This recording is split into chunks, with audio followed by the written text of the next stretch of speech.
അപ്പൊ സംഗീതത്തെക്കുറിച്ച് എനിക്കൊന്നും അറിയത്തില്ല. പക്ഷെ കർത്താവ് ഹൃദയത്തിൽ തരുന്ന പാട്ടിന്റെ വാക്കുകള് വരികളൊക്കെ ഞാൻ ബുക്കിലേക്ക് എഴുതുകയും അപ്പൊ ഹൃദയത്തിൽ വെളിപ്പെട്ട് കിട്ടിയതിന് പ്രകാരം ഈണം പകരുകയും ചെയ്യും. കർത്താവാണ് എൻ്റെ ഉടമസ്ഥനെങ്കിൽ പിന്നെ ഞാനെന്തിനാ എൻ്റെ ശാരീരിക പ്രയാസത്തെക്കുറിച്ച് എന്തിനു ഖേദിക്കണം? കർത്താവ് നടത്തുവോ നടത്താതിരിക്കുവോ എല്ലാം അവിടുത്തെ ഇഷ്ടം പോലെ, അങ്ങയുടെ ഇഷ്ടം പോലെ ആകട്ടെന്ന് ഞാൻ പറഞ്ഞു. ഇങ്ങനെ പറഞ്ഞുകൊണ്ടിരിക്കുക എൻ്റെ ഹൃദയ സ്വർഗീയമായ പൊതുജീവ സന്തോഷ സമൃദ്ധിയാലങ്ങ് നിറഞ്ഞു. അതിനെ തുടർന്ന് എൻ്റെ ഹൃദയത്തില് ദൈവത്തിന്റെ ആത്മാവ് ഭാവനകളിലൂടെ, ഉദാഹരണങ്ങളിൽ കൂടെ, കഥാരൂപങ്ങൾ കൂടെ വചനം വെളിപ്പെടുത്തി തന്നു. അത് അപ്പോൾ തന്നെ ഞാൻ ബുക്കിലോട്ട് എഴുതി വെച്ചുകൊണ്ടിരുന്നു. അങ്ങനെ കർത്താവിന്റെ കൃപയാല് നാം എല്ലാവരും ഒരു യാത്രയിലാണെന്നൊരു പുസ്തകം എഴുതാൻ പറ്റി.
എൻ്റെ മോൾ ചെറുപ്പം മുതലേ ഞാൻ സ്കൂളിൽ കൊണ്ടുപോവുകയും 1-ാം ക്ലാസ് മുതൽ അവളെ 7-ാം ക്ലാസ് വരെ സൈക്കിളിൽ മാത്രം കൊണ്ടുപോയി. 4-ാം ക്ലാസ് വരെ ഞാൻ സൈക്കിൾ ഫ്രണ്ടിൽ ബാവാ സീറ്റ് വെച്ച് അതിൽ കൊണ്ടുപോയിരുന്നു.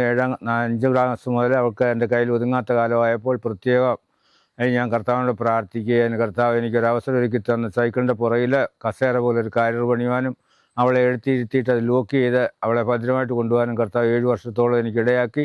എനിക്കുള്ള മൂത്ത മകൾ ജനിക്കുന്നതിന് മുമ്പ് തന്നെ കർത്താവ് എന്നെ കാണിച്ചു സിസേറിയനായിരിക്കും, പെൺകുട്ടിയായിരിക്കുമെന്നും അതിൻ്റെ ഓപ്പറേഷൻ തിയേറ്ററിൽ ഞാൻ കാണുന്നൊരു സന്ദർഭം ഉണ്ടാകുമെന്നും എൻ്റെ ദൈവം എന്നെ കാണിച്ചിരുന്നു. അത് അക്ഷരം പ്രതി സംഭവിച്ചു. അതിനുശേഷം എൻ്റെ രണ്ടാമത്തെ മകൾ ജനിക്കുന്നതിന് മുമ്പ് ഞങ്ങൾ കിടന്നുറങ്ങുന്നതിൻ്റെ മധ്യത്തിൽ ഒരു കുഞ്ഞ് കമന്ന് പടിഞ്ഞാറോട്ട് കിടക്കുന്ന ഒരു ഒരു സന്ദർഭം ഞാൻ കണ്ടു. അത് കർത്താവിൽ ഞാൻ ആശ്രയിച്ച് പ്രാർത്ഥിച്ച് അന്ന് മുതൽ ഞാൻ പറഞ്ഞുകൊണ്ടിരുന്നു ഇതൊരു പെൺകുഞ്ഞായിരിക്കും, എന്തെങ്കിലും ബലഹീനത അവൾക്കുണ്ടാകും, അത് നമ്മൾ കരുതിയിരിക്കണം എന്നുള്ളത് ഞാൻ വീട്ടിൽ പറയുകയും പലരോട് പറയുകയും ചെയ്തു. അവൾ വളർന്നു വന്നപ്പോൾ തന്നെ ആ ബുദ്ധിമുട്ടുകൾ അവൾക്ക് അനുഭവപ്പെടാൻ സാധിച്ചു. അവളെ പുസ്തകങ്ങൾ എഴുതുവാനും കഥകളും മറ്റ് പാട്ടുകളുമൊക്കെ എഴുതാനും ചിത്രരചന ഡ്രോയിങ്ങുകളൊക്കെ എഴുതി അവൾ വളരെയേറെ സന്തോഷവാദിയായിരിക്കുന്നു. ഇത്രത്തോളം ദൈവം ഞങ്ങളെ സഹായിച്ചു. എനിക്ക് അസുഖം ബാധിച്ചതിനായിട്ട് എനിക്കുള്ള ഒരു 12 വാരിയൽ ഒടിഞ്ഞിട്ട് ഞാൻ ഭവനത്തിൽ തന്നെ ആയിരിക്കുന്നു. എൻ്റെ ഭാര്യയും വാർദ്ധക്യമായ അസുഖങ്ങളാണ് ഞങ്ങൾ കഴിയുന്നതെങ്കിലും കർത്താവ് ഞങ്ങളെ പോറ്റുന്നത് ഞങ്ങളുടെ വാർദ്ധക്യ പെൻഷനാണ് ഇപ്പോൾ ഞങ്ങൾക്കുള്ള ആവശ്യം. ഞങ്ങൾക്ക് 3 പേർക്കും കിട്ടുന്ന പെൻഷൻ കൊണ്ട് ഞങ്ങൾ കർത്താവായ യേശുക്രിസ്തുവിൽ ആശ്രയിച്ച് ഓരോ ദിവസവും മുന്നോട്ട് പോകുന്നു. എൻ്റെ പേര് Jayaprakash, Arattupuzha Bethel assembly of ഗോഡിലെ സഭയുടെ പാസ്റ്ററാണ് ഞാൻ ഈ ഷിജിയുടെ ഭവനമായിട്ട് ഏകദേശം 2.5 വർഷത്തോളം പരിചയപ്പെടുവാനിടയായി. ഞാൻ പരിചയപ്പെട്ട അന്ന് മുതൽ ഇന്ന് വരെ വളരെ സന്തോഷവതിയായി കാണുന്ന ഒരു ഷിജിയാണ് ഞങ്ങളെപ്പോഴും കാണുന്നത്. വൈകല്യങ്ങൾ ഒത്തിരി ഉണ്ട്, പരിമിതികളുണ്ട്, പക്ഷേ അതിൻ്റെ പരിഭവങ്ങളോ അതിൻ്റെ പ്രയാസങ്ങളോ ഇന്ന് വരെ ഞങ്ങളോട് പങ്കുവച്ചിട്ടില്ല. എപ്പോൾ നോക്കിയാലും വളരെ ആത്മീയമായി ഉന്നതി പ്രാപിച്ച ഒരു നല്ല സഹോദരിയായിട്ടാണ് ഞങ്ങൾ എപ്പോഴും കാണാറുള്ളത്. പ്രാർത്ഥനയിലും പ്രവർത്തനങ്ങളിലും ഒക്കെ വളരെ ഉത്സാഹിയാണ്. ഈ പരിമിതികൾക്ക് നടുവിലും കർത്താവിനോട് കൂടുതൽ അടുക്കാനും ദൈവസഭയെ സ്നേഹിക്കാനും ദൈവസഭയ്ക്ക് വേണ്ടി പ്രാർത്ഥിപ്പാനും ഒക്കെ പ്രിയ സിസ്റ്ററെ ദൈവം സഹായിക്കുന്നുണ്ട്. അപ്പോൾ തന്നെ ഞാനെപ്പോഴും ചിന്തിക്കാറുണ്ട്, ഈ ലോകത്തിൽ ഇങ്ങനെ വൈകല്യമുള്ള ഒരാൾ പലപ്പോഴും മറ്റുള്ളവരുടെ സഹായം എപ്പോഴും ചോദിക്കുകയും അതിനാഗ്രഹിക്കുകയും ചെയ്യുന്ന ആളുകളെ ഞാൻ കണ്ടിട്ടുണ്ട്. പക്ഷെ അതിൽ നിന്ന് നേരെ വ്യത്യസ്തയാണ് ഷിജി. ഒരിക്കൽ പോലും തനിക്ക് വൈകല്യമുണ്ട് എന്ന് തൻ്റെ വാക്കിൽ കൂടെ നമുക്ക് മനസ്സിലാക്കാൻ കഴിയില്ല. അല്ല, ഒരു കാര്യം മറ്റൊരാളുടെ അങ്ങനെ പങ്കുവയ്ക്കാറുമില്ല. എപ്പോഴും ആത്മീയ കാര്യങ്ങളെക്കുറിച്ച് പങ്കുവയ്ക്കുകയും മറ്റുള്ളവരെ പ്രചോദിപ്പിക്കുകയും മറ്റുള്ളവരെ ഉത്സാഹിപ്പിക്കുകയും ചെയ്യുന്ന ഒരു നല്ല സഹോദരിയായിട്ടാണ് ഞങ്ങൾ ഷിജി എന്നും കാണാറുള്ളത്. അതുകൊണ്ട് തന്നെ തൻ്റെ തൂലികയിൽ കൂടി പുറത്തു വന്ന അനേക കവിതകൾ, പാട്ടുകൾ, തൻ്റെ രചന പുസ്തകം, അത് വളരെ അനേകർക്ക് അനുഗ്രഹമായിരുന്നു. ഷിജി എഴുതിയ നല്ല പുസ്തകം, നല്ല കവിതകൾ, പാട്ടുകൾ, ലേഖനങ്ങൾ, അങ്ങനെ പലതും ഈ പരിമിതമായ സാഹചര്യത്തിൽ ഞങ്ങൾ വായിക്കുകയും മനസ്സിലാക്കുകയും അനേകർക്ക് പരിചയപ്പെടുത്താനും ഞങ്ങൾക്ക് ഭാഗ്യമുണ്ടായിട്ടുണ്ട്. അത് അനേകരുടെ വിശ്വാസ ജീവിതത്തിന് അനുഗ്രഹമായി തീർന്നുവെന്ന് ഞാൻ ഉറപ്പായി വിശ്വസിക്കുന്നു. ഷിജി എഴുതിയ പുസ്തകം അനേകർക്ക് കൈമാറാനൊരു ഭാഗ്യം ഞങ്ങൾക്ക് കുടുംബമായി ലഭിച്ചിട്ടുണ്ട്. അത് വായിച്ച് അനേകർ നല്ല അഭിപ്രായങ്ങൾ രേഖപ്പെടുത്തി ഷിജിയുടെ പരിമിതികളെ എന്താണെന്ന് മനസ്സിലാക്കി, എന്നാൽ എനിക്ക് ദൈവം കൊടുത്ത വലിയ താലന്ത് അതോർത്ത് എല്ലാവർക്കും ദൈവത്തെ മഹത്വപ്പെടുത്താൻ ഒരു സാഹചര്യം ഒരുക്കിയിട്ടുണ്ട്.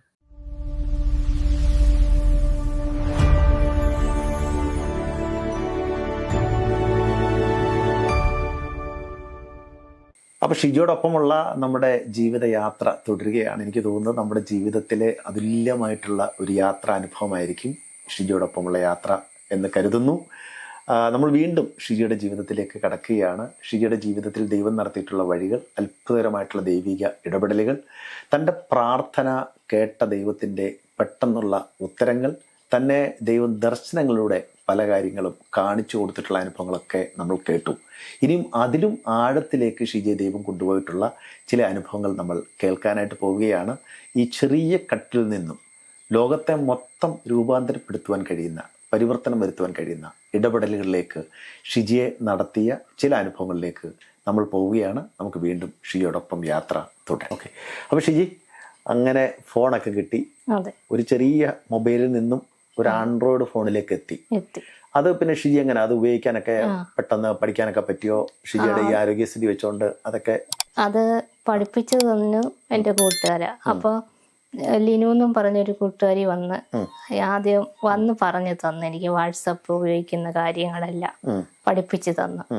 പിന്നെ അത് കഴിഞ്ഞ് എന്നെ ഗ്രൂപ്പിൽ ചേർത്തു. അപ്പോൾ നൊസ്റ്റാൾജിയ എന്നും പറഞ്ഞ കൂട്ടുകാരുടെ ഗ്രൂപ്പിൽ ചേർത്തു. പിന്നെ ഇപ്പോൾ ചെയ്യുന്നതെന്ന് വെച്ചാൽ എനിക്കറിയാത്ത കാര്യം സ്ക്രീൻഷോട്ട് എടുത്ത് ഞാൻ കൂട്ടുകാർക്കൊക്കെ കൊടുക്കും. അപ്പോൾ അവരെനിക്കത് പറഞ്ഞ് പഠിപ്പിച്ച് തരും അറിയാത്ത കാര്യം. അപ്പോൾ അങ്ങനെ എൻ്റെ കൂട്ടുകാരെ കാണാൻ കർത്താവ് കൃപ ചെയ്തു. ബാക്കി ഉള്ളവരെ ഫോണിലൂടെ കാണാനും പിന്നെ അവരുടെ സാന്നിധ്യം അറിയാനും ഇടയാക്കി.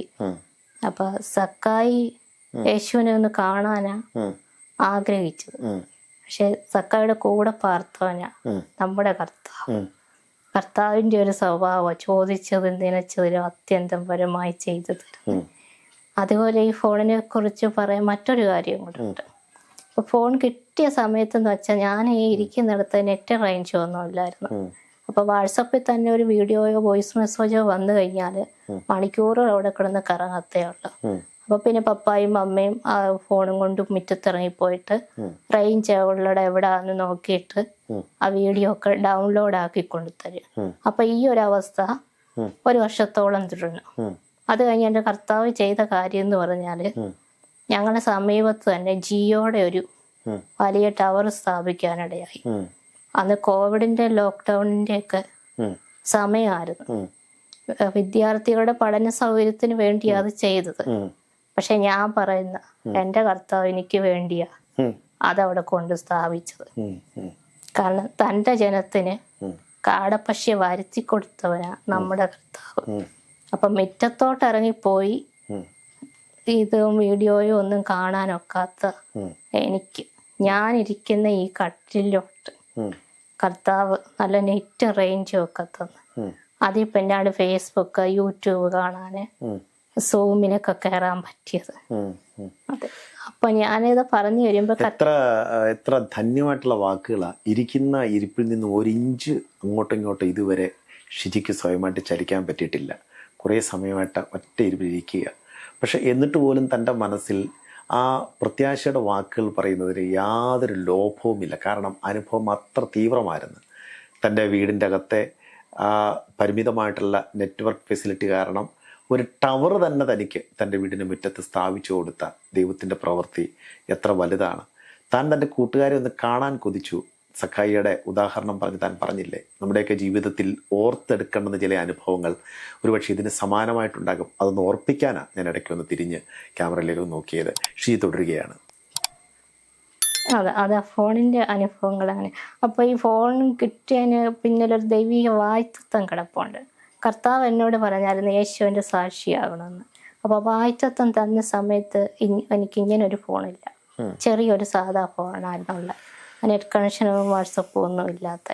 പക്ഷെ കർത്താവ് പറഞ്ഞ വായ്ത്തത്വം നിവർത്തിക്കാൻ സമയമായപ്പോൾ അതിന് ഉപയോഗയോഗ്യമായ ഒരു ഫോൺ കർത്താവ് എനിക്ക് തന്നു. അതിന് എൻ്റെ സഹപാഠികളെ കണ്ടത്. അവരെ തന്നതിന് മറ്റൊരു കാര്യവും കൂടെ ഉണ്ട്. മറ്റാരെങ്കിലും ആയി ഫോൺ തന്നെങ്കിൽ ഫോൺ തന്നിട്ട് പോകുമായിരുന്നു. പക്ഷെ ഇതിലെ കാര്യങ്ങൾ പഠിപ്പിക്കാനും ആള് വേണം. അപ്പൊ അതിന് എൻ്റെ കൂട്ടുകാരെ ഉത്തമരെന്ന് എൻ്റെ കർത്താവ് കണ്ടു. അപ്പൊ കർത്താവ് ചെയ്തു തരുമ്പോൾ ഏറ്റവും നല്ലതായിട്ട് ചെയ്തത്. അങ്ങനെയാണ് ഫോണിന്റെ ഒരു കഥ. ഫോണിന്റെ കഥ. പിന്നെ ഈ ഫോണിന്റെ കഥയുടെ കൂടെ ചേർത്ത് നമ്മൾ പോകുന്നൊരു സാധനം, ഒരു പുസ്തകത്തിന്റെ കഥ. അതെങ്ങനെയായിരുന്നു? അതും ഇങ്ങനൊരു പ്രാർത്ഥന. 2016 വർഷം. ഇപ്പോൾ ഓരോ വർഷത്തിലും കർത്താവിൻ്റെ ജീവിതത്തിൽ ഇങ്ങനെ. ഇപ്പോൾ 2016 അപ്പം ഞാൻ ഒരു പ്രാവശ്യം കർത്താവിൻ്റെ സന്നിധിയിൽ ഇങ്ങനെ പ്രാർത്ഥിച്ചുകൊണ്ടിരുന്നു. അപ്പോൾ പ്രാർത്ഥിച്ചുകൊണ്ടിരുന്ന സമയത്ത് തന്നെ എൻ്റെ ശരീര ആത്മദേഹികളിൽ കർത്താവിൻ്റെ ദൈവ സാന്നിധ്യം അനുഭവിച്ചറിയാനിടയായി. എന്നിട്ട് കർത്താവ് എന്നോട് പറഞ്ഞു, നീ എനിക്കുള്ളവളാ, ഞാൻ നിന്നെ സൗഖ്യമാക്കുന്ന യഹോവയാകും. എന്നിട്ട് പറഞ്ഞു, ദൈവത്തിന്റെ ദാനമായി നിങ്ങളിലിരിക്കുന്ന പരിശുദ്ധാത്മാവിന്റെ മന്ദിരമാകും നിങ്ങളുടെ ശരീരമെന്ന്. നിങ്ങളെ വിലയ്ക്ക് വാങ്ങിയിരിക്കുക, താങ്ങൾക്കുള്ളവരല്ല എന്ന് അറിയുന്നില്ല. അപ്പൊ ഈ ഒരു വചനത്തിലൂടെ കർത്താവ് എന്നോട് പറഞ്ഞത്, കർത്താവ് തൻ്റെ രക്തം കൊടുത്ത് എന്നെ വിലയ്ക്ക് വാങ്ങി. അതുകൊണ്ട് ഞാൻ എൻ്റെ അല്ല, കർത്താവാണ് എൻ്റെ ഉടമസ്ഥൻ. കേട്ടപ്പോൾ എനിക്ക് വളരെ സന്തോഷമായി.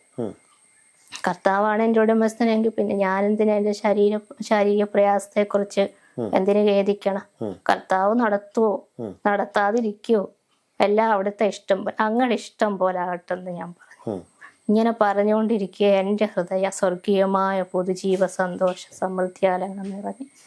അന്ന് വരെ ഞാൻ കേട്ട വചനങ്ങള്, വായിച്ച വചനങ്ങള് എല്ലാം ഇങ്ങനെ ഹൃദയത്തില് ഉയർത്തെഴുന്നേറ്റ് വരുന്ന ഒരു അനുഭവം ഉണ്ടായി. അതിനെ തുടർന്ന് എൻ്റെ ഹൃദയത്തില് ദൈവത്തിന്റെ ആത്മാവ് ഭാവനകളിലൂടെ, ഉദാഹരണങ്ങളിൽ കൂടെ, കഥാരൂപങ്ങൾ കൂടെ വചനം വെളിപ്പെടുത്തി തന്നു. അത് അപ്പോൾ തന്നെ ഞാൻ ബുക്കിലോട്ട് എഴുതി വെച്ചുകൊണ്ടിരുന്നു. അങ്ങനെ കർത്താവിന്റെ കൃപയാല് നാം എല്ലാവരും ഒരു യാത്രയിലാണെന്നൊരു പുസ്തകം എഴുതാൻ പറ്റി. അപ്പൊ അന്ന് മുതൽ എൻ്റെ പ്രാർത്ഥനയായിരുന്നു അത് പുസ്തകമായിട്ട് പ്രസിദ്ധീകരിക്കണം. കൂടാതെ ജീവിതാനുഭവങ്ങളിൽ നിന്നും പാട്ടുകളും കവിതകളും എഴുതുവാൻ സാധിച്ചു. കർത്താവിന്റെ സമയമായപ്പോൾ ആ പ്രാർത്ഥനയുടെ മറുപടി കർത്താവ് എനിക്ക് സ്വപ്നത്തിൽ കാട്ടിത്തന്നു. ആ സ്വപ്നം ഇപ്രകാരമായിരുന്നു. പുറത്തേക്കുള്ള വാതിക്കലിരിക്കുന്ന ഞാന് സ്പോഞ്ച് കൊണ്ട് ഒരു കോഴി ഉണ്ടാക്കി നിലത്ത് വെക്കുന്നത്. ഞാൻ അതിനെ നോക്കിക്കൊണ്ടിരിക്കുമ്പോൾ പെട്ടെന്ന് അതിന് ജീവൻ വെച്ചിട്ട് മുറ്റത്ത് നിൽക്കുന്ന ജീവനുള്ള കോഴികളുടെ കൂട്ടത്തിലോട്ട് ചെന്ന് കയറി അരിമണികൾ കുത്തിപ്പറക്കി അവയോടൊപ്പം അവിടെ എല്ലാം സഞ്ചരിക്കുന്നു. അവ ചില ഇരട്ടക്കുട്ടികളെ തമ്മിൽ വേർതിരിച്ചറിയാൻ പ്രയാസപ്പെടുന്നത് പോലെ ദൈവം സൃഷ്ടിച്ച കോഴികളുടെ കൂട്ടത്തിൽ നിന്ന് ഞാനുണ്ടാക്കിയ കോഴിയെ എനിക്കല്ലാതെ മറ്റാർക്കും തിരിച്ചറിയാൻ കഴിയാത്ത വിധം അജീവനുള്ളൊരു കോഴിയായി മാറിയിരിക്കുന്ന സ്വപ്നം കണ്ടു. അപ്പോൾ എനിക്ക് അന്നേരം ഇതായിരുന്നു സ്വപ്നം. അതിന്റെ അർത്ഥം ആത്മീയമായ പൊരുളറിഞ്ഞില്ല എന്താണെന്ന്. പക്ഷെ അങ്ങനെ ആ സ്വപ്നം കണ്ടു കഴിഞ്ഞ് അങ്ങനെ ഇരുന്നപ്പോ അതിനെ തുടർന്നുണ്ടായ എൻ്റെ ജീവിതാനുഭവങ്ങൾ അതിലൂടെ കർത്താവ് എനിക്ക് മനസ്സിലാക്കി തന്നു. അതിനെ തുടർന്നുണ്ടായ ജീവിതാനുഭവം, ഞങ്ങളുടെ സമീപവാസി ഒരു വ്യക്തി, യൂട്യൂബിൽ ജനശ്രുതി ചാനൽ നടത്തുന്ന ഒരു വ്യക്തി വന്ന് എൻ്റെ ജീവിതാനുഭവങ്ങളുടെ ബദലിലെ രാജകുമാരി എന്ന പേരോട് കൂടി അത് ഇങ്ങനെ വീഡിയോ ഇട്ടു.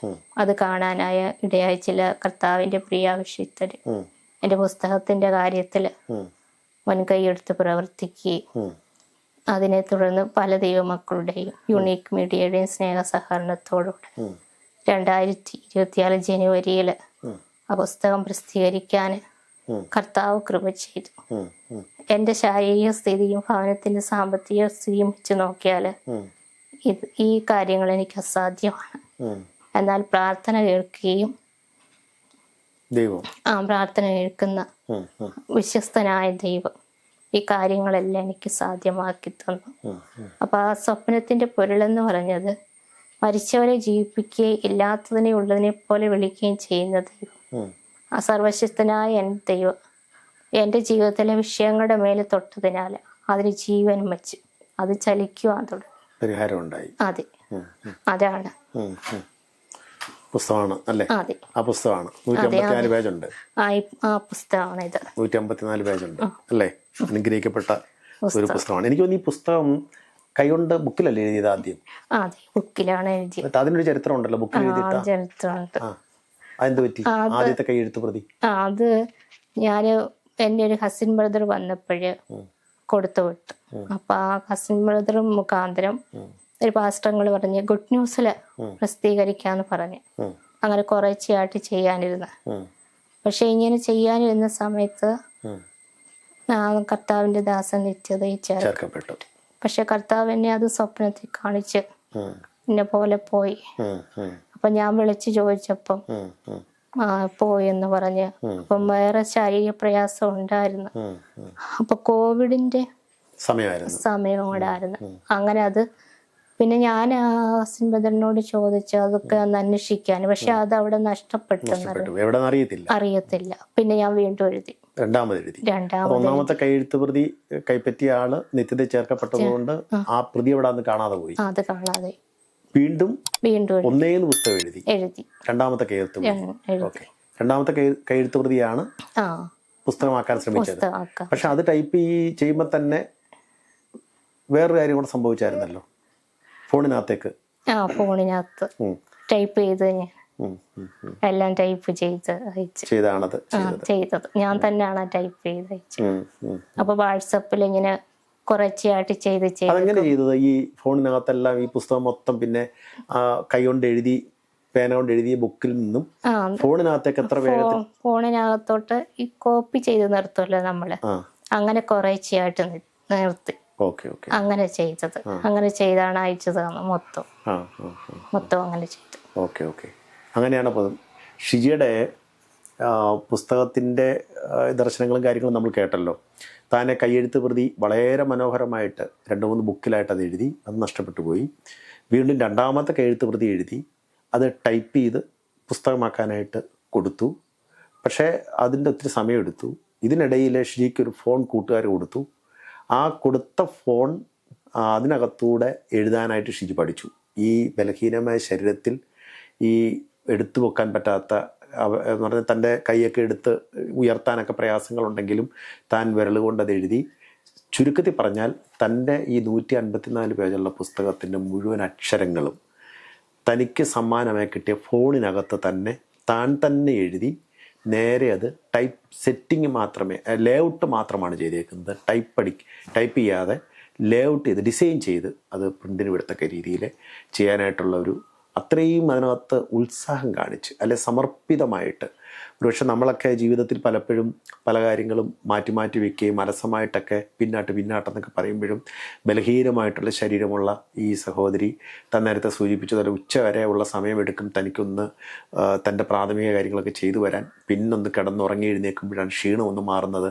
പിന്നെ കിട്ടുന്ന ചുരുങ്ങിയ സമയമാണ് തനിക്കൊരു ഒരു ദിവസം തൻ്റെ പ്രവർത്തനത്തിന് ഉപയോഗിക്കാൻ പറ്റുന്നത്. ആ ചുരുങ്ങിയ സമയം കൊണ്ടാണ് തൻ്റെ സ്വപ്നങ്ങളൊക്കെ സാധിക്കാൻ വേണ്ടി താൻ ഉത്സാഹത്തോടെ കാര്യങ്ങൾ ചെയ്തത് എന്നുള്ളത് നമ്മളുടെ ചിന്തകളെ നമ്മളുടെ രീതികളെയൊക്കെ ഒന്ന് സ്വാധീനിക്കുന്നുണ്ട് എന്ന് കരുതുകയാണ്. അങ്ങനെയാണ് ഈ പുസ്തകം തനിക്ക് പിറന്നു വീഴാനിടയായി തീർന്നത്. ഇതിൻ്റെ പ്രകാശനം നടത്തി ഇവിടെ വെച്ചോ? അതെ, വീട്ടുമുറ്റത്ത് വെച്ച്. എനിക്ക് യാത്ര ചെയ്യാൻ പറ്റാത്തത് കൊണ്ട്. അതിനെക്കുറിച്ചൊന്ന് പറഞ്ഞാൽ അതാരൊക്കെയായിരുന്നു വന്നതും അന്ന് പ്രകാശനത്തിന്റെ കുറെ കൂട്ടുകാർ അങ്ങനെയൊക്കെ ഉണ്ടായിരുന്നു? എൻ്റെ കൂട്ടുകാർ, സഹപാഠികളുണ്ടായിരുന്നു, അധ്യാപകരുണ്ടായിരുന്നു, ചർച്ചിലെ ഫാസ്റ്റേഴ്സ് ഉണ്ടായിരുന്നു. ഷിജിയുടെ നാം എല്ലാവരും ഒരു യാത്രയിലാണെന്നുള്ള മനോഹരമായിട്ടുള്ള പുസ്തകത്തിൻ്റെ പ്രകാശനം തൻ്റെ കൂട്ടുകാർ, തൻ്റെ പഞ്ചായത്ത് മെമ്പർ, അയൽപക്കക്കാർ, തൻ്റെ സ്നേഹിതര്, കുടുംബാംഗങ്ങൾ, സഭാമിത്രങ്ങൾ എല്ലാവരും ഏറ്റെടുത്ത് തൻ്റെ വീടിൻ്റെ മുമ്പിൽ ഒരു പ്രത്യേക പുസ്തക പ്രകാശന ചടങ്ങ് ഷിജിയുടെ വീടിൻ്റെ മുറ്റത്ത് നടത്തിയ ഏക പബ്ലിക് മീറ്റിംഗ് ആണല്ലേ ഈ കാലത്തിനിടയിൽ. ഷിജിയുടെ വീടിന് മുറ്റത്ത് നടത്തിയ ഏക പബ്ലിക് മീറ്റിംഗ് എന്ന് പറയുന്നത് ഷിജി 38 വയസ്സുള്ളപ്പോഴെഴുതിയ അതെ. പ്രകാശനം ചെയ്ത, അല്ലെങ്കിൽ 39 വയസ്സുള്ളപ്പം പ്രകാശനം ചെയ്ത തൻ്റെ ഈ മനോഹരമായിട്ടുള്ള സ്വർഗീയ ചിന്തകളാണ് എന്നുള്ളതും, തൻ്റെ ജീവിതത്തിൻ്റെ എത്ര മനോഹാരിതയാണ്, തൻ്റെ ജീവിതത്തിൻ്റെ എത്ര പ്രത്യാശാ നിർഭരമാണെന്നുള്ളത് നമ്മളെ ഓർമ്മിപ്പിക്കുന്ന അനുഭവമാണ്. ഒരുപാട് പേര് പുസ്തകം വാങ്ങിയിട്ടുണ്ടെന്നല്ലേ? വാങ്ങിയിട്ടുണ്ട്. ഒരുപാട് പേരുടെ പിന്തുണ കിട്ടിയല്ലേ? ഉണ്ട്. ഒരുപാട് സ്നേഹിതരെ കിട്ടിയല്ലേ? ഉണ്ട്. പുസ്തകം വഴി കിട്ടിയ ആ ഒരു വളർച്ച, ആ ഒരു വിശാലമായ ബന്ധം ഉണ്ട്. ഒത്തിരി പേര്, ഒത്തിരി ദൈവമക്കളെ പരിചയപ്പെടാൻ ലോകമെമ്പാടും ഒക്കെ ഇടയായി. എല്ലാരും പിന്നെ എഴുതണമെന്നൊക്കെ പറഞ്ഞ് ഒരുപാട് പേര് അങ്ങനെ കാര്യങ്ങള് എല്ലാം അറിഞ്ഞ് അങ്ങനെ അറിയാനൊക്കെ ഇടയായി. അങ്ങനെ സൂം മീറ്റിങ്ങുകളിലൊക്കെ വിളിക്കാറുണ്ട്. ഓക്കെ. ഷിജിയുടെ പുസ്തകം ഷിജിയുടെ ജീവിതത്തെ തന്നെ മാറ്റിമറിച്ചൊരു അനുഭവമായിരുന്നു. തന്നെ ഈ പുസ്തകത്തിനകത്തൂടെ തന്നെ ഒരുപാട് പേര് പരിചയപ്പെട്ടു. പുസ്തകത്തിൻ്റെ പ്രൊമോയൊക്കെ പലരും കണ്ടു, ഫോൺ നമ്പറിലൊക്കെ കോണ്ടാക്ട് ചെയ്തു, പുസ്തകം വാങ്ങിയവരൊക്കെ ഷിജിയെ വിളിച്ചു. അങ്ങനെ ഷിജിക്ക് ഒരുപാട് നല്ല വിശാല സൗഹൃദം ഈ മുറിക്കകത്ത് നിന്ന് ലോകമെമ്പാടുമുള്ള ഒരു സൗഹൃദം രൂപപ്പെട്ടു വരാനായിട്ട് ഇടയായി തീർന്നു എന്നുള്ളതും ഒരു സന്തോഷകരമായ കാര്യം. ഒരുപാട് പേര് ഷിജിക്ക് ഇപ്പം നല്ല സ്നേഹിതരായിട്ട് കിട്ടുകയും ചെയ്തിട്ടുണ്ട്. അങ്ങനെയാണ് ഇപ്പം ഷിജിയുടെ ഒരു യാത്ര മുന്നോട്ട് പോകുന്നത്. ഓക്കെ. പുസ്തകത്തിൽ നിന്ന് പിന്നെ മുന്നോട്ട് പോകുമ്പോൾ പാട്ടിൻ്റെ അനുഭവങ്ങളുണ്ട്. അപ്പോൾ അത് പാട്ടിൻ്റെ അനുഭവത്തിന് ഞാൻ ഇട്ടേക്കുന്ന പേര് വേദനിപ്പിച്ച വലിയ വിളയിടിനുള്ളിൽ മറഞ്ഞിരുന്ന ദിവ്യഗീതങ്ങളെന്ന. അപ്പൊ സംഗീതത്തെക്കുറിച്ച് എനിക്കൊന്നും അറിയത്തില്ല. പക്ഷെ കർത്താവ് ഹൃദയത്തിൽ തരുന്ന പാട്ടിന്റെ വാക്കുകൾ വരികളൊക്കെ ഞാൻ ബുക്കിലേക്ക് എഴുതിയും അപ്പൊ ഹൃദയത്തിൽ വെളിപ്പെട്ട് കിട്ടിയതിന് പ്രകാരം ഈണം പകരുകയും ചെയ്യും. അപ്പോൾ അതിന്റെ തുടക്കം എന്ന് പറഞ്ഞാൽ എൻ്റെ പാട്ടുകൾ എന്നെ പിറവിയെടുക്കാൻ തുടക്കം എന്ന് പറഞ്ഞാൽ ഒരു രാത്രി ഞാൻ കണ്ട സ്വപ്നമാണ്. അപ്പൊ ആ സ്വപ്നം എന്ന് പറഞ്ഞാൽ ഒരമ്മയും മകളും അവരുടെ കൈവെള്ളയുടെ നടുവിലേക്ക് വലിയൊരു ബ്ലേഡ് തറച്ചിറക്കുന്നു. പക്ഷെ വേദനിക്കുന്നത് എൻ്റെ കൈവെള്ളയാണ്. അപ്പൊ ഞാൻ സ്വപ്നത്തിൽ ചോദിച്ചു, ഞാൻ ഈ വേദന സഹിക്കുന്നത് എന്തിന്? അതിന്റെ ആവശ്യം എന്തുവാ? അതറിയത്തില്ലെങ്കിൽ ഇതൊക്കെ സഹിച്ചേ പറ്റൂ. അതായിരുന്നു സ്വപ്നം. അതിങ്ങനെ കണ്ട് കുറച്ച് ദിവസങ്ങൾ കഴിഞ്ഞ ശേഷം എന്നത്തെയും പോലെ അന്ന് മമ്മിയായിരുന്നു എന്നെ തനിച്ചെടുക്കാൻ പറ്റും. ഇത്ര ശാരീരിക പ്രയാസമില്ലായിരുന്നു. തറയിൽ നിന്ന് കട്ടിലയിലോട്ടെടുത്ത് വെക്കാൻ നേരത്ത് ഞാൻ കട്ടിലയിലെത്താതെ നേരെ താഴേക്ക് പോയി. കട്ടിലയിലും അല്ല തറയിലും അല്ലാത്ത ഒരവസ്ഥയിലായിരുന്നു. അപ്പൊ മമ്മി എന്നെ നേരെ വീണ്ടും കട്ടിലെ കയറ്റി ഇരുത്താൻ നോക്കുന്നുണ്ട്, തറയിൽ നേരെ ഇരുത്താൻ നോക്കുന്നുണ്ട്. പക്ഷെ ഒന്നും അങ്ങോട്ട് ഫലവത്താകുന്നില്ല. അപ്പോഴേക്കും മമ്മിയുടെ കൈകളൊക്കെ കഴിച്ചു തുടങ്ങി. മമ്മി ആകെ വിയർത്ത് വിളിച്ചിരുന്നു. മമ്മിയുടെ ഇത് പിടി വിട്ടുപോയി കഴിഞ്ഞാൽ വലിയ അപകടം സംഭവിക്കാവുന്ന കാര്യം. കാരണം ഈ നട്ടെല്ലിന് വളവുള്ളത് കൊണ്ട് ഞാൻ വല്ലാതെ വീണ് കഴിഞ്ഞാൽ പിന്നെ എൻ്റെ കാലൊടിയുക ചെയ്യുന്നു. എന്ത് ചെയ്യണമെന്നറിയത്തില്ല. എന്നെ വിട്ടിട്ട് ഫോൺ എടുക്കാൻ പോലും മമ്മിക്ക് ഒക്കത്തില്ല. വിട്ടാൽ ഞാൻ വീഴും. ആ ഒരവസ്ഥ. ഞാനും മമ്മിയും വല്ലാത്തൊരു വിഷമഘട്ടത്തിലായിത്തീർന്നു. അപ്പൊ ഇങ്ങനെ ഇരുന്നപ്പോ ഞാൻ വിചാരിച്ച് എൻ്റെ കാല് ഇങ്ങനൊന്നും വല്ലാതിരിഞ്ഞപ്പോഴ് ഇത്രമാത്രം വേദനയായിരുന്നെങ്കിൽ എൻ്റെ രക്ഷകനും വീണ്ടെടുപ്പുകാരനുമായ യേശു കർത്താവ് എനിക്ക് വേണ്ടി കാൽവറിയിൽ സഹിച്ചത് എത്രമാത്രം ഭീകരവേദന. അതിനെക്കുറിച്ച് എനിക്ക് ചിന്തിക്കാൻ പോലും ആവത്തില്ല. അതത്രയ്ക്ക് അതിഭയങ്കരമാണ്. അതിനോട് തുലനം ചെയ്യുമ്പോഴ് ഈ വേദന എത്ര ചെറുത്. എന്നാൽ എന്തോ ഒരാപത്തിലും ഏത് സാഹചര്യത്തിനും കടന്നു വന്ന് സഹായിപ്പാൻ കഴിവുള്ള ഹൃദയം നുറുങ്ങിയവർക്ക് സമീപസ്ഥനായവൻ കഷ്ടകാലത്ത് എന്നെ വിളിച്ചപേക്ഷിക്കുക, ഞാൻ നിന്നെ വിടുവിക്കുകയും നീ എന്നെ മഹത്വപ്പെടുത്തുകയും ചെയ്യുന്നല്ല ചെയ്ത കർത്താവ് ഞങ്ങളുടെ പ്രാർത്ഥനയ്ക്ക് ഉത്തരവരളി. പിന്നെ എങ്ങനെയാണെന്ന് അറിഞ്ഞൂടെ എങ്ങനെയോ എൻ്റെ കാല് നിവർത്തിയെടുത്ത് എന്നെ തറയിൽ നേരെ ഇരുത്താൻ അമ്മയ്ക്ക് സാധിച്ചു. കർത്താവ് തൻ്റെ അദൃശ്യകാര്യം നീട്ടി സഹായിച്ചു എന്ന് പറഞ്ഞാൽ മതി. അപ്പോഴേക്കും പപ്പ കടയിൽ പോയിട്ട് മുറ്റത്ത് വന്നിരുന്നു. പിന്നെ മമ്മിക്ക് അന്ന് എന്നെ തനിച്ചെടുക്കാൻ ധൈര്യം ഉണ്ടായില്ല. പപ്പായും മമ്മിയും കൂടെ ചേർന്ന് എന്നെ തറയിൽ നിന്നെടുത്ത് കട്ടിലേൽ ഉയർത്തി. അപ്പോൾ ദൈവത്തിന്റെ ആത്മാവ് എന്നെ ഓർമ്മപ്പെടുത്തി. സ്വപ്നത്തിൽ കാണിച്ച വലിയ ബ്ലേഡ് കൊണ്ട് മുറിവേൽപ്പിക്കുന്ന അനുഭവം ജീവിതത്തിൽ നേരിടാനിരുന്ന ഈ സംഭവത്തെ കുറിച്ചാണെന്നും മമ്മിയുടെ ഹൃദയവും എൻ്റെ കാലും വേദനിച്ചതാണ് വലിയ ബ്ലേഡ് കൊണ്ട് മുറിവേൽപ്പിക്കുന്ന അനുഭവത്തെ കുറിച്ച് കാണിച്ചതെന്നും ഇങ്ങനെ പറഞ്ഞ്. അപ്പോഴെനിക്ക് ആ ഒരു ഇത് കേട്ടപ്പോൾ കർത്താവിൽ നിന്ന് ആശ്വാസവും പ്രാപിക്കാനിടയായി, ധൈര്യം പ്രാപിക്കാനിടയായി. കർത്താവ് അറിയാതല്ലല്ലോ ഒന്നും സംഭവിക്കുന്നത്. അതിനുശേഷം പിറ്റേ ദിവസം രാത്രിയിലെ ഏകാന്ത പ്രാർത്ഥനയ്ക്ക് ശേഷം ഞാൻ എൻ്റെ ജീവിതത്തിൽ നേരിട്ട ഈ സംഭവവും കർത്താവ് എന്നെ അതിൽ നിന്ന് വിടുവിച്ച വിധങ്ങളെ കുറിച്ച് ഇങ്ങനെ ചിന്തിച്ച്, അപ്പൊ എൻ്റെ ഹൃദയത്തിൽ വന്നൊരു ബോധ്യത എന്ന് പറയുന്നത്, നമ്മള് അപകടങ്ങൾ നിറഞ്ഞ മേഖലയിൽ നമ്മൾ പറയുന്ന വാഹനങ്ങൾ ചീറിപ്പാഞ്ഞോടുന്ന റോഡിലായാലും, അതല്ല സുരക്ഷിതമെന്ന് നാം കരുതുന്ന ഭവനത്തിലായാലും, എവിടെയായിരുന്നാലും അവിടെയെല്ലാം ആപത്തനർത്ഥങ്ങൾ വന്നു ഭവിക്കാതെ നാം സുരക്ഷിതരായിരിക്കും. നമ്മുടെ കഴിവുകൊണ്ടോ യുക്തി കൊണ്ടോ ആരോഗ്യ ശ്രേഷ്ഠത കൊണ്ടോ ഒന്നുമല്ല. കോഴി തൻ്റെ കുഞ്ഞിനെ ചിറകടിയിൽ മറയ്ക്കുന്നത് പോലെ, കഴുകൻ തൻ്റെ കുഞ്ഞിനു മീതെ ചിറക് വിരിച്ച് കാക്കുന്നത് പോലെ, നമ്മുടെ കണ്ണിനെ കണ്ണുനീരിൽ നിന്നും പ്രാണനെ മരണത്തിൽ നിന്നും വിടുവിക്കുന്ന കർത്താവിൻ്റെ സംരക്ഷണത്തിൻ്റെ സ്വർഗീയ വേലിക്കെട്ടിനുള്ളിൽ നാം സുരക്ഷിതരായിരിക്കുന്നുണ്ട്. അങ്ങനെ ഇരുന്നപ്പോൾ ഈ ഒരു കാര്യം എന്നെ കർത്താവിനോടുള്ള നന്ദിയാൽ നിറഞ്ഞിട്ട് ഞാൻ ഒരു പാട്ട് എഴുതാൻ കർത്താവ് കൃപ തന്നു. പാട്ടിൻ്റെ ഒരു അല്പ വരികൾ പാടിയാട്ടോ. കഷ്ടതയിൽ ഏറ്റവും അടുത്ത തുണയായി ചാരത്തണഞ്ഞിടുമെൻ രക്ഷകൻ, കഷ്ടതയിൽ ഞാൻ തളർന്നിടാതെ അവിടുത്തെ ബലമെന്നിൽ പകരുമല്ലോ. അപ്പം ഇങ്ങനെ പാട്ട് മൊത്തം എഴുതി കഴിഞ്ഞപ്പോൾ ദൈവത്തിൻ്റെ ആത്മാവ് എന്നെ ഓർമ്മപ്പെടുത്തി. സ്വപ്നത്തിൽ ചോദിച്ച 2 ചോദ്യങ്ങളുണ്ടായിരുന്നു. ഈ വേദന ഞാൻ സഹിക്കുന്നത് എന്തിനു വേണ്ടിയാണ്? അതിൻ്റെ ആവശ്യം എന്താണ്? കർത്താവ് തന്നു ഈ പാട്ട് നിന്നിലൂടെ പിറവിയെടുക്കാനായിരുന്നു ഇതെല്ലാം സംഭവിച്ചത്. അതിൽ പിന്നെ കർത്താവിൻ്റെ കൃപയാല് 14ഓളം പാട്ടുകൾ എഴുതാൻ പറ്റി. 25ഓളം കവിതകൾ എഴുതാൻ കർത്താവ് കൃപ ചെയ്തു.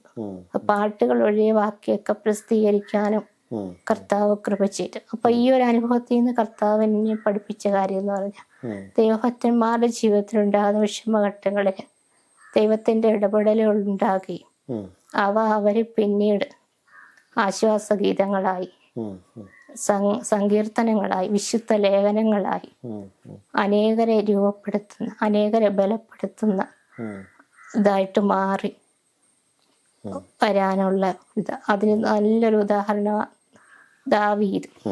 ദൈവഭക്തനായ ദാവീദിന്റെ ജീവിതത്തിലുണ്ടായ പിന്നെ വിഷമഘട്ടങ്ങളും ദൈവത്തിന്റെ ഇടപെടലുകളും കൂടി ചേർന്നപ്പോൾ മധുര സങ്കീർത്തനങ്ങളെ പിറവിയെടുക്കാൻ കാരണമായി തീർന്നു. അത് ഇന്ന് നമുക്കും അനേകർക്കും കഷ്ടതകളിൽ നിന്നും ഒരുപാട് കാര്യങ്ങൾ കർത്താവിനെ പഠിപ്പിക്കുമായിരുന്നു. എങ്ങനെയാ പാട്ട് വരുന്നതെന്ന്, എങ്ങനെ എഴുതുന്നു.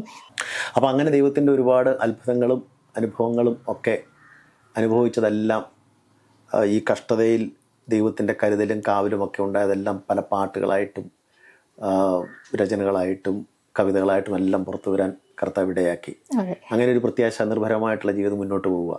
ചുരുക്കത്തിൽ പറഞ്ഞു കഴിഞ്ഞാൽ ഷിജിയുടെ കട്ടിലെന്ന് പറഞ്ഞ ഈ ചെറിയ ഈ ലോകത്തിൻ്റെ വലിയ ഒരു സാക്ഷ്യം പറയുന്ന പീഠമാക്കി ദൈവം മാറ്റുകയായിരുന്നല്ലേ. ഈ കോവിഡ് കാലത്തിന് ശേഷം, മൊബൈലൊക്കെ വന്നതിന് ശേഷം ഉള്ള കുറേ മീറ്റിങ്ങുകളിലൊക്കെ പങ്കെടുത്തിട്ടില്ലേ? സൂം മീറ്റിങ്ങുകളിലൊക്കെ. ആ, പറഞ്ഞു. അതെങ്ങനെയായിരുന്നു? അത് ഇങ്ങനെ അറിഞ്ഞ ഈ സാക്ഷ്യങ്ങളൊക്കെ പോയത് കൊണ്ടും സൂം മീറ്റിംഗ്. അതുപോലെ തന്നെ ഇപ്പൊ CMA എന്ന് പറഞ്ഞൊരു ഓൺലൈൻ വഴിയായിട്ട് ബൈബിൾ ക്ലാസ് പഠിച്ചുകൊണ്ടിരിക്കുകയാണ്. അതെല്ലാം ഇങ്ങനെ അറിഞ്ഞതാ. ബൈബിൾ സ്കൂളിൽ പഠിക്കുക ഇപ്പോഴേ? പഠിക്കും. അത് നടക്കുന്നുണ്ട്. അതൊരു അനുഗ്രഹിക്കപ്പെട്ട അനുഭവമാണ് ഷിജി പറയുന്നത്. എല്ലാ ആരോഗ്യങ്ങളും ഉണ്ടായിട്ടും പലരും സമയം കണ്ടെത്താൻ കഴിയാത്തപ്പം ഷിജിയുടെ എല്ലാ പരിമിതികളും നിൽക്കുമ്പോഴും ഒരു ബൈബിൾ സ്റ്റുഡൻ്റായിട്ട് ചേർന്നു എന്ന് പറയുന്നത് ആളുകളെ പ്രോത്സാഹിപ്പിക്കുന്ന, സന്തോഷം പകരുന്ന വാർത്തയാണ്. ഓക്കെ, അങ്ങനെയാണ് ആ കാര്യങ്ങളൊക്കെ പോകുന്നത്. ഇനി ജീവിതത്തിൽ എന്തൊക്കെയാണ് ആഗ്രഹങ്ങളും സ്വപ്നങ്ങളൊക്കെ ഉള്ളത്? എന്താ എല്ലാവരോടും പറയാനുള്ളത്? പറയാനുള്ളതെന്ന് വെച്ചാൽ, നമ്മുടെ ഇപ്പോഴത്തെ വേദനകളൊക്കെ താൽക്കാലികം. നമ്മൾ യഥാർത്ഥ സന്തോഷത്തെ കണ്ടെത്തും. ഈ ലോകത്തിന്റെ സന്തോഷങ്ങൾ എന്ന് പറയുന്നത് ഇന്ന് വിടർന്ന് നാളെ കൊഴിഞ്ഞു പോകുന്ന പൂക്കൾക്ക് സമമാണ്. പക്ഷേ എൻ്റെ കർത്താവ് ഇങ്ങനൊരവസ്ഥയാണ് ഞാൻ യഥാർത്ഥ സന്തോഷം കണ്ടെത്തുവാൻ എനിക്ക് കഴിഞ്ഞു. കർത്താവിലുള്ള സന്തോഷം. അതുകൊണ്ടായിരിക്കും ഷിജോയുടെ ചിലര് എഴുത്തിന്റെ ശൈലി എന്ന് മാറ്റിയാൽ അങ്ങനെ സംഭവം ഉണ്ടായിട്ടില്ലേ? വേറെ രീതിയിൽ എഴുതാമെന്നുണ്ടെങ്കിൽ ഷിജിക്ക് അതൊന്നും പറഞ്ഞേ. ആദ്യം ഇതൊക്കെ കണ്ടുണ്ട്. അപ്പൊ ഇങ്ങനെ ചിലരൊക്കെ പറയട്ടെ, എന്നാ പിന്നെ വേറെ എഴുതിക്കൂടായോ, പുറത്തോട്ട് എഴുതി കൊടുത്തുകൂടായോ, അപ്പൊ അല്ലാതുള്ള സിനിമ അങ്ങനെയുള്ള കഥകളോ അല്ലാതുള്ള ആത്മകഥയൊക്കെ എഴുതിക്കൂടായും ചോദിച്ചു. ഞാൻ പറഞ്ഞു അങ്ങനെ എഴുതത്തില്ല.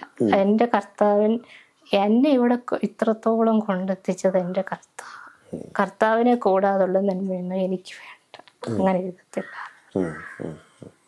അത് ഷിജയുടെ ഒരു വലിയ ഉറച്ച തീരുമാനമായിരുന്നല്ലേ? അതായത് സാധാരണ ഈ ശാരീരിക പരിമിതികളൊക്കെ ഉള്ളവരെ സംബന്ധിച്ച് അവരെഴുതുന്ന എഴുത്തുകൾ ലോകപ്രശസ്തമാകാം, ഒരുപാട് പേര് പ്രോത്സാഹിപ്പിക്കാം, ഒരുപാട് അവാർഡുകളൊക്കെ കിട്ടാം. ചിലപ്പോൾ ഷിജിയെ ഒരു ഫേമസ് വ്യക്തിയായിട്ട് മാറിയാലേ അങ്ങനെയൊക്കെ എഴുതിയിരുന്നെങ്കിൽ. പക്ഷെ അതൊക്കെ അറിയാമായിരുന്നിട്ട് ഷിജി പറയുന്നത് എനിക്കതൊന്നും വേണ്ട, എൻ്റെ കർത്താവാണ് എനിക്കെല്ലാം, കർത്താവിനെ കുറിച്ചല്ല അതൊന്നും എഴുതത്തില്ല. അതല്ല ഉറച്ച തീരുമാനം. കർത്താവിനെ മഹത്വപ്പെടുത്താത്തതൊന്നും ഷിജിയുടെ ഹൃദയത്തിൽ നിന്നും പേനായി നിന്നും വരുത്തില്ല. ആ ഒരു ഉറച്ച തീരുമാനമാണ്. അത് ഷിജിക്ക് ഒരു സന്ദേശമാണ് സമൂഹത്തോടല്ലേ? അങ്ങനെ എന്തൊക്കെയാണ് പറയാനുള്ള ആളുകളോടെ? അതെ അതെ, എൻ്റെ കർത്താവാണ് എന്നെ ഇത്രത്തോളം കൊണ്ടെത്തിച്ചത്. എൻ്റെ സന്തോഷവും എന്നോട് സംസാരിക്കുക, ഇത്ര എഴുതാനും അല്ല. അപ്പൊ കർത്താവ് പറഞ്ഞു തന്ന ഇതൊക്കെ അപ്പൊ ഞാൻ അന്നേരം തന്നെ എഴുതി വെക്കും, മറന്നു പോകാതെ. അപ്പം കർത്താവ് എന്നെ കാണിച്ചിട്ടുള്ള കാര്യം എന്ന് വെച്ചാൽ ലാസറിന്റെ അനുഭവം കാണിച്ചിട്ടുണ്ട്. അപ്പൊ ലാസറിന്റെ അനുഭവം കാണിച്ചപ്പം 2-3 പ്രാവശ്യം ആവർത്തിയായിട്ട് കാണിച്ചിട്ടുണ്ട്. അപ്പൊ ലാസറിന്റെ അനുഭവത്തിൽ പറയുന്ന എത്ര താഴോട്ട് പോയാലും കർത്താവ് ഉയർത്തിക്കൊണ്ടുവരും. അപ്പൊ എൻ്റെ ശാരീരിക പ്രയാസം എത്ര ഇതായാലും എനിക്കൊരു വിശ്വാസമുണ്ട്, എൻ്റെ കർത്താവ് എന്നെ ഇതിൽ നിന്ന് പുറത്ത് കൊണ്ടുവരും. അപ്പൊ എഴുന്നേറ്റ് നടന്ന് കർത്താവിന്റെ ശുശ്രൂഷ ചെയ്യണമെന്ന് എൻ്റെ ആഗ്രഹം. എഴുന്നേറ്റ് നിന്ന് കർത്താവിന്റെ ശുശ്രൂഷ ചെയ്യണം. ആ ഒരു സമയം ഉണ്ടാവുമെന്ന് പൂർണ്ണമായും ഞാൻ അതിന് പ്രാർത്ഥിക്കുന്നു, കാത്തിരിക്കുന്നു. ഒത്തിരി വേദനപ്പെടുന്നവരുണ്ട്, കണ്ണീരി കിടക്കുന്നവരുണ്ട്, അവരെയൊക്കെ ഒന്ന് ചേർത്ത് പിടിക്കണം. അതാണ് എൻ്റെ ആഗ്രഹം. ദൈവം തീർച്ചയായിട്ടും ഷിജിയുടെ മഹത്തായിട്ടുള്ള ആഗ്രഹം സാധിപ്പിച്ചു തരട്ടെ. ഒരുപക്ഷെ ഷിജിയെ ഏറ്റവും അടുത്ത സ്നേഹിതർ ധാരാളം പേര് ഇത് ലൈവ് കാണുന്നുണ്ടാവും. അവരോട് എന്തെങ്കിലും പ്രത്യേകിച്ച് പറയാനുണ്ടോ? ഷിജിയുടെ ഈ കോണ്ടാക്ട് ലിസ്റ്റിലുള്ള ഷിജിയുമായിട്ട് എപ്പോഴും ബന്ധപ്പെടുന്ന ആളുകളൊക്കെ ലൈവ് കാണുന്നുണ്ടായിരിക്കും. അവരോട് പ്രത്യേകിച്ച് എന്തെങ്കിലും പറയാനുണ്ട്? അതും പറയാം. ഇപ്പോഴും അവരോട് നന്ദി പറയുന്നു. അവരെനിക്ക് വേണ്ടി ഞാൻ പറയാതെ തന്നെ പ്രാർത്ഥിക്കുന്ന ഒത്തിരി പ്രിയപ്പെട്ടവരുണ്ട്. എന്നെ കരുതുന്ന, എന്നെ സ്നേഹിക്കുന്ന, എന്നോട് എപ്പോഴും സംസാരിക്കുന്ന ഒത്തിരി പേരുണ്ട്. പിന്നെ അല്ലാതെ പറയുവാന്ന് എനിക്ക് പറയാനുള്ളത്, നമുക്കൊരു രക്ഷകനുണ്ട്, യേശു കർത്താവ്. ആ യേശു കർത്താവ് വിശ്വസിച്ച് യേശു കർത്താവിന് വേണ്ടി ജീവിച്ച് ദൈവരാജ്യം അവകാശമാക്കണം. ഈ ലോകത്തോടുകൂടെ ആരും നശിച്ചു പോകരുത്. ദൈവത്തോടുകൂടെയുള്ള ഒരു ജീവിതമുണ്ട്. ആ രക്ഷകനെ അറിയണം എല്ലാവരും. ഈ ലോകത്തിൻ്റെ ജീവിതമൊക്കെ കുറച്ച് കഴിയുമ്പോൾ എന്തോ നേടിയാലും അതൊക്കെ മരണം കൊണ്ട് തീർന്നു പോകും. എന്നാൽ ദൈവം നമുക്ക് ഒരുക്കിയിരിക്കുന്ന നല്ല അനുഗ്രഹങ്ങളും കർത്താവിനോട് കൂടെയുള്ള ജീവിതമുണ്ട്. അതുകൊണ്ട് എല്ലാവരും ആ രക്ഷകനെ അറിയണം. കർത്താവിൻ്റെ വചനപ്രകാരം ജീവിച്ച് മുന്നേറണം, നിത്യത അവകാശമാക്കണം കർത്താവിനോട് കൂടെയുള്ള ആ ജീവിതം. അതാണ് പറയാനുള്ളത്. ഓക്കെ, ഷിജിയുടെ വളരെ അനുഗ്രഹിക്കപ്പെട്ട അനുഭവമായിരുന്നു. ഗുഡ് ന്യൂസ് ലൈവുമായിട്ട് ഇത്രയും സമയം ഷിജി ചെലവഴിച്ചു. ഇത് കാണുന്ന ആയിരക്കണക്കിന് ആളുകളുടെ ജീവിതത്തെ, അവരുടെ കുടുംബത്തെ, അവരുടെ സ്വപ്നങ്ങളെ, അവരുടെ ഭാവിയെ, തലമുറകളൊക്കെ സ്പർശിക്കാൻ ഷിജിയുടെ അനുഭവത്തിന് ഇടയായി തീർന്നിട്ടുണ്ട്. ഷിജി ഒരു വലിയ ദൗത്യമാണ് ഇതിലൂടെ നിർവഹിച്ചത്. ഷിജി ദൈവം അനുഗ്രഹിക്കട്ടെ എന്ന് പ്രാർത്ഥിക്കുന്നു. ഷിജിയുടെ പ്രാർത്ഥനയും ആഗ്രഹവും പോലെ ഒരു ദിവസം ഈ കട്ടിൽ നിന്ന് പുറത്തിറങ്ങി സ്വന്തം കാലുകൊണ്ട് നടന്ന് അനേകം ആളുകളെ അവരുടെ ഭവനത്തിലേക്ക് കടന്നു ചെന്ന് ചേർത്ത് പിടിക്കാനും കണ്ണുനീരൊപ്പാനും കർത്താവ് ഇടയാക്കട്ടെ. അതിന് പ്രാർത്ഥിക്കാൻ എല്ലാവരെയും പ്രോത്സാഹിപ്പിക്കാം. ദൈവം അനുഗ്രഹിക്കട്ടെ. കൊല്ലം ജില്ലയിൽ പട്ടാഴി വടക്കേക്കര പഞ്ചായത്തിൽ മെതുകുമ്മേൽ ബദേൽ വീട്ടിൽ അനുഗ്രഹിക്കപ്പെട്ട രാജകുമാരിക്ക് സമാനമായി ജീവിക്കുന്ന, എന്നാൽ തൻ്റെ കട്ടിൽ മാത്രം തൻ്റെ ലോകമാക്കി തീർത്ത് ആ രാജ്യത്തിൽ പാർക്കുന്ന ഷിജി എന്ന 42 വയസ്സുകാരിയുടെ ജീവിതത്തിൻ്റെ ദൈവിക അനുഭവങ്ങളാണ് നമ്മളോട് പങ്കുവച്ചത്. സാധാരണ ഒരു മനുഷ്യർക്കും പൊരുത്തപ്പെടുവാൻ കഴിയാത്ത തരത്തിലുള്ള പരിമിതികൾക്കുള്ളിലാണ് ഷിജി ജീവിക്കുന്നത്. തൻ്റെ ശരീരം യഥേഷ്ടം ചലിപ്പിക്കാൻ കഴിയത്തില്ല, തൻ്റെ കൈകൾ ഉയർത്തുവാൻ കഴിയത്തില്ല, തൻ്റെ കൈവിരലുകൾ മാത്രം ചലിപ്പിക്കുവാൻ കഴിയുന്ന ഒരു കരുത്തേ ഉള്ളൂ. ചാരി ഇരുത്തിയാൽ അവിടെ ഇരിക്കും. അവിടെ നിന്ന് ഒന്ന് മാറണം എന്നുണ്ടെങ്കിൽ അമ്മയുടെ സഹായം വേണം. താടി പോലും നേരെ നിൽക്കാതിരിക്കുമ്പോൾ അമ്മ വന്ന് മാറ്റിയിരുത്തിയാൽ മാത്രം ചലിക്കുവാൻ കഴിയുന്ന നമ്മളുടെ ഈ പ്രിയപ്പെട്ട സഹോദരി, ദൈവത്തിൻ്റെ ഈ അത്ഭുതകരമായിട്ടുള്ള മകൾ, ലോകത്തെ സ്പർശിക്കുവാൻ വേണ്ടി ദൈവം ഉപയോഗിക്കുന്ന അനുഗ്രഹിക്കപ്പെട്ട ദൈവദാസിയാണ്. 25ഓളം കവിതകൾ, 14 പാട്ടുകൾ, അനുഗ്രഹിക്കപ്പെട്ട നാം എല്ലാവരും ഒരു യാത്രയിലാണ് എന്ന 154 പേജുള്ള മനോഹരമായിട്ടുള്ള പുസ്തകങ്ങൾ, അനേകം വർണ്ണചിത്രങ്ങൾ, കരകൗശല വസ്തുക്കൾ ഒക്കെ സൃഷ്ടിക്കുവാൻ ദൈവം കൊടുത്തിട്ടുള്ള കരുത്തിൻ്റെ കഥകളും ദൈവികമായിട്ടുള്ള അനുഗ്രഹത്തിൻ്റെ അനുഭവങ്ങളുമാണ് നമ്മളുമായിട്ട് താൻ പങ്കുവെക്കാൻ ഇടയായി തീർന്നിട്ടുള്ളത്. തൻ്റെ ജീവിതം മറ്റുള്ളവർക്കെല്ലാവർക്കും സൗരഭ്യമായി തീരണം എന്നുള്ളതുകൊണ്ട് തൻ്റെ സങ്കടങ്ങളും തൻ്റെ വേദനകളും താൻ ഓർക്കാതെ ദൈവം തനിക്ക് നൽകിയിട്ടുള്ള നന്മകളെ, അനുഗ്രഹങ്ങളെ മാത്രം ഓർത്തെടുത്ത് ജീവിതത്തെ ക്രിയാത്മകമായി ചിന്തിച്ച് മുന്നോട്ട് പോകുന്ന അനുഗ്രഹിക്കപ്പെട്ട ഈ പ്രിയ സഹോദരി, തൻ്റെ ജീവിതത്തിൽ ഇനിയും ഒരുപാട് സ്വപ്നങ്ങൾ തനിക്കുണ്ട്. നമ്മുടെ പ്രാർത്ഥനകൾ തന്നോടൊപ്പം വേണം. സുരക്ഷിതമായൊരു ഭവനം തനിക്ക് പാർക്കാൻ പോലുമില്ല. താൻ പാർക്കുന്നത് ഒരു മലയുടെ മുകളിലുള്ള ഒരു പരുവരുത്ത സ്ഥലമെന്ന് വിശേഷിപ്പിക്കാൻ കഴിയുന്ന സ്ഥലത്ത് വളരെ പഴകിയിട്ടുള്ള ഒരു കെട്ടിടത്തിലാണ്. ആ സുരക്ഷിതമില്ലാത്ത കെട്ടിടത്തിനകത്ത് പാർക്കുന്ന ജീവിതത്തിൻ്റെ വെല്ലുവിളികളെ പോലും താൻ തൃണവൽഗണിച്ചുകൊണ്ട് ഇതിനെ ഒന്നും കാര്യമാക്കാതെ താൻ മുന്നോട്ട് പോവുകയാണ്. തൻ്റെ സ്നേഹിതരെല്ലാം കൂടെ ചേർന്ന് തനിക്കൊരു ഭവനം നിർമ്മിച്ചു നൽകാനുള്ള കൊതിയോടെ മുന്നോട്ടുള്ള യാത്രയിലാണ്. അതിൻ്റെ ലക്ഷ്യത്തിലെത്തുവാൻ ഇനിയും ഒരുപാട് യാത്ര ചെയ്യേണ്ടതായിട്ടുണ്ട്. നല്ലൊരു ഭവനം ഈ പ്രിയ മകൾക്കുണ്ടാകാൻ വേണ്ടി നമ്മൾ പ്രാർത്ഥിക്കണം. തൻ്റെ സ്വപ്നം സാധിച്ചെടുക്കുവാൻ വേണ്ടി പ്രാർത്ഥിക്കണം. അനേകരുടെ കണ്ണീരൊപ്പാൻ വേണ്ടി താൻ ഈ കട്ടിൽ നിന്നും എഴുന്നേറ്റ് കിടക്ക വിട്ട് പുറത്തിറങ്ങി തൻ്റെ കാറുകൾ കൊണ്ട് നടന്ന് പല ഭവനങ്ങളിലും എത്തി ആശ്വാസം പകരാനുള്ള കൊതി അത് പൂർത്തീകരിക്കപ്പെടുവാൻ വേണ്ടി നമ്മൾ പ്രാർത്ഥിക്കണം. അനുഗ്രഹിക്കപ്പെട്ട മാതാപിതാക്കൾ, പ്രിയപ്പെട്ട CI എബ്രഹാം എന്ന അച്ചായന് വേണ്ടിയും അതുപോലെ ഏലിയാമ്മ എന്ന അമ്മയ്ക്ക് വേണ്ടിയും പ്രാർത്ഥിക്കണം. ഈ പൊന്നുമോളെ നെഞ്ചോടെ ചേർത്തണച്ച് ഈ കാലം അത്രയും കാത്തു പരിപാലിച്ച് കണ്ണിൽ എണ്ണയൊഴിച്ച് കാത്തിരിക്കുന്ന അനുഗ്രഹിക്കപ്പെട്ട ആ മാതാപിതാക്കൾ തനിക്ക് ഏറ്റവും വലിയ ഒരു നന്മ തന്നെയാണ്. അവരെയും ഓർത്ത് നമുക്ക് പ്രാർത്ഥിക്കാം. ഷിജിയുടെ ജീവിതം നമ്മുടെയൊക്കെ ജീവിതത്തെ സ്പർശിച്ചു എന്ന് കരുതുകയാണ്. അനേകർക്ക് അത് ആശ്വാസമായി തീരട്ടെ എന്ന പ്രാർത്ഥനയോടെ ഗുഡ് ന്യൂസ് ലൈവിൽ പിന്നെയും നിങ്ങൾ കാണുവാൻ പ്രോത്സാഹിപ്പിച്ചുകൊണ്ട് നമുക്കിപ്പോൾ ഇവിടെ നിന്ന് പിരിയാം. അത്ഭുതം ഈ ജീവിതം എന്ന അനുഗ്രഹിക്കപ്പെട്ട മറ്റൊരു ജീവിത കഥയുമായി അടുത്തയാഴ്ച ചൊവ്വാഴ്ച രാത്രി 8 മണിക്ക് വീണ്ടും കണ്ടുമുട്ടാം. ദൈവം നമ്മെ സഹായിക്കട്ടെ. Thank you. സന്ദർശിച്ച, ഞങ്ങളെ കണ്ട, ക്ഷമയോടെ കാത്തിരുന്ന, എല്ലാ വാക്കുകളും കേട്ട എല്ലാ പ്രിയപ്പെട്ടവർക്കും ഹൃദയത്തിൻ്റെ ഭാഷയിൽ നന്ദി. Thank you. God bless you all.